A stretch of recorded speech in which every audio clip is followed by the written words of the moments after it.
नमस्कार, जय हिंद, जय बिहार। मैं हूं आप सबका दोस्त वकील सह पत्रकार एसके पंकज।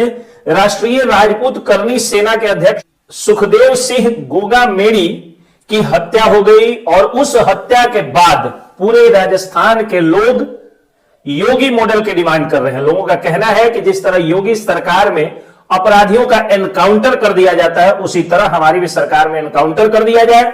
करनी सेना ने कहा है कि अगर योगी मॉडल की तरह यहां भी मॉडल अपना करके और अगर अपराधियों का एनकाउंटर नहीं किया गया तो शपथ ग्रहण ही नहीं होने देंगे नई सरकार का। करनी सेना ने योगी मॉडल की मांग की है। जाहिर सी बात है कि धर्म, पार्टी इत्यादि का जब चोला कोई भी व्यक्ति ओढ़ लेता है तो उसे कोई भी पार्टी पसंद आ जाती है, लेकिन जब बात अपराधियों पर सख्त कार्रवाई की होती है तो योगी मॉडल ही क्यों याद आता है? क्या यह योगी मॉडल पूरे देश में लागू कर देना चाहिए?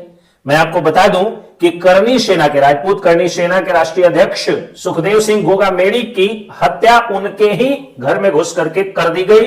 पहले 3 लोग स्कूटी से आते हैं और कहते हैं कि गोगामेड़ी साहब से उन लोगों को मिलना है, उन्हें कुछ मदद की जरूरत है। उसके बाद वे लोग घर में घुस जाते हैं, बैठ करके कुछ देर बातचीत करते हैं और तब अपने पेंच में खोसे हुए पिस्टल को निकाल के लगातार दनादन फायरिंग कर देते हैं।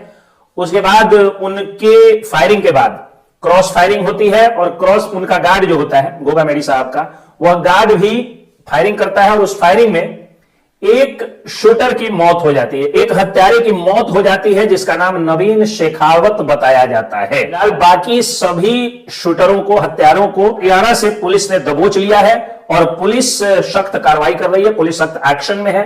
लेकिन भारतीय जनता पार्टी के नेता राजस्थान में सवाल उठा रहे हैं कि पिछले 5 सालों में इस तरह की कई घटनाएं हुई। आप लोगों को याद होगा कि कन्हैया लाल जो दर्जी थे, उनके भी दुकान में घुस करके उनकी हत्या धारदार हथियार से कर दी गई थी, सरकलम कर दिया गया था और खुलेआम सोशल मीडिया पर आकर के और हत्यारे जो थे उन लोगों ने इस हत्या की जिम्मेदारी भी ली।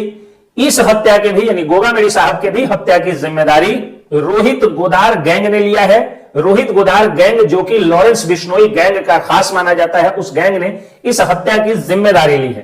तो क्या कांग्रेस के 5 साल के राज में अपराधियों का मनोबल इतना बढ़ गया था कि घर में घुस के हत्या कर रहे थे और इस हत्या के बाद खुलेआम सोशल मीडिया पर आके ये लोग जिम्मेदारी भी ले रहे हैं? ये बहुत बड़ा सवाल है। इसी सवाल के साथ मैं छोड़े जा रहा हूं और बाकी सभी लोगों से यही विनती और यही अनुरोध करता हूं कि सड़क पर राजस्थान के लोग भले ही उतरे हुए हैं, लेकिन कहीं भी हिंसक आंदोलन नहीं होना चाहिए और कहीं भी उग्र नहीं होना है।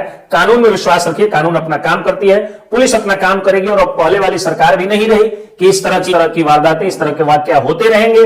सुखदेव सिंह गोगामेड़ी साहब ने के ऊपर जब इसके पहले भी धमकियां मिली उनको और उनको अंदेशा हो गया था कि उनकी भी हत्या हो सकती है। एक इंटरव्यू ने उन्होंने कह दिया था, एक इंटरव्यू में उन्होंने कह दिया था कि उनकी भी हत्या कुछ लोग करा सकते हैं। इसके बावजूद भी राजस्थान की जो कांग्रेस सरकार है उसने उनको सुरक्षा नहीं दिया और यही कारण है कि राजस्थान की जनता ने कांग्रेस को वहां से उखाड़ फेंका है और अब वहां पे भारतीय जनता पार्टी की सरकार का गठन होने जा रहा है। नए मुख्यमंत्री शपथ लेंगे और कानून व्यवस्था सुधरने की, सुदृढ़ होने की उम्मीद जग रही है, क्योंकि लोगों को योगी मॉडल चाहिए। तो भाजपा की ही सरकार बन गई है वहां पर, तो उम्मीद है कि भाजपा की सरकार में लोगों को न्याय मिलेगा, क्योंकि प्रधानमंत्री नरेंद्र मोदी सबका साथ, सबका विकास, सबके न्याय की बात करते हैं, सबका विश्वास जीतने की बात करते हैं। तो आप लोग कानून व्यवस्था पर और नई सरकार पर उम्मीद रखिए। आप लोगों की उम्मीदों पर सरकार खरा उतरेगी। कानून में विश्वास रखिए, कानून को साथ में लेकर चलना है, कानून को हाथ में लेकर नहीं चलना है। जय हिंद, जय